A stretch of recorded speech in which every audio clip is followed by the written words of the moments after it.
હાલો. જય પરશુરામ પરેશભાઈ. જય પરશુરામ. ભચાઉ તાલુકાના બાંભડકા ખડીરથી બોલું હું. જી બોલો બોલો. આ તમારો યુટ્યુબ નો અવાજ બંધ કરી દેજો.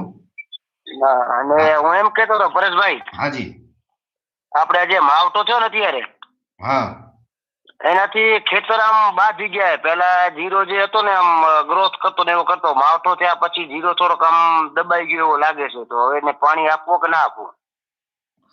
પાણીમાં બે વસ્તુ છે. જો આપણી જમીનમાં પાણી સંગ્રહ શક્તિ હોય ને, જો સુકાતું જ ન હોય તો પછી ન આપવું. અને જીરાને સમજી લો ને 10મા મહિનાની 15 તારીખે કોરોના પિયત આપ્યો, એટલે 50 દિવસ જેવો થઈ ગયો માવઠું તો છે. 31 ડિસેમ્બરે થયું હતું ને. એ માવઠા પહેલા પિયત આપ્યું છે કે પછી આપેલું છે? ના, એના પહેલા તો પિયત સમજી લો ને 10 દિવસ પહેલા આપેલો હતો ને પછી માવઠો થયો. એટલે ઈ તો પિયત તો માવઠાનો તો બરાબર જ પાણી આવી ગયો, પણ જમીન માથેથી વરસાદ ને વાયરો એવો આવ્યો ને જમીન બાધી ગઈ. અને પાણી આપ્યું એને 20 દિવસ 22 દિવસ થયા ને? હા, એવા થઈ ગયા. બરોબર. અને ટોટલ 50 દિવસનું જીરું થયું? હા, 50-55 દિવસનો જીરો થઈ ગયો, પણ હવે વરસાદના કારણે જમીન શું બાધી ગઈ છે ને, તો જીરો પહેલા એવો લાગતો તો ગ્રોથ કરતો, વરસાદ પછી જાણે એમ નબળો પડે એવો લાગે. આ તો સુકારાની અસર હોઈ શકે. તો સુકારા માટે જે મેન્કોજેબ પ્લસ મેટાલેક્ઝિલ છે કે મેન્કોજેબ પ્લસ સાયમોક્ઝેલિન છે એવો એક છંટકાવ કરવો. પણ સાહેબ એમાં એવો સુકારાનો કોઈ છોડ સુકાતો નથી એનાથી. તમારે છોડ ભલે નહીં સુકાતો હોય, પણ જો માવઠું પડે ને એટલે હવામાનની અસર થાય એટલે છોડ ટ્રેસમાં તો આવી જ ગયો હોય. હા, ટ્રેસમાં આવી ગયેલ છે.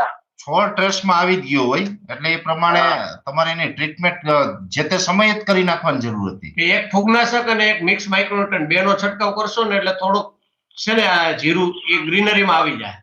હા, બરાબર. એટલે લાગે એવો છે પેલા જીરાનો ગ્રોથ કરવાનો જે ઘણો હતો એ પ્રમાણે અત્યારે જેમ વરસાદ થયો એના પછી જીરો છે ને એમને એમ જલાઈ ગયો. પણ માવઠું થયું ને એને આમ તો 10-12 દિવસ થઈ ગયા.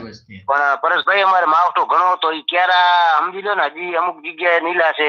હમણાં પિયત ના થાય, જમીન ભલે બાધી ગઈ એવું હોય તો સલ્ફરનો એકવાર છંટકાવ કરી દો એટલે ભેજ થોડોક ઓછો થઈ જાય.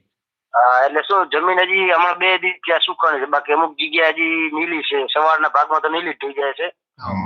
એટલે સલ્ફરનો છંટકાવ કરી દેવાનો, બાકી મેટાલિક્સિલ, મેન્કોજેબ અને માઇક્રોન્યુટ્રન્ટ્સ આટલું કરી નાખો એટલે તમારે થઈ જશે રેડી. ભલે ભલે, હાલો. હાજી.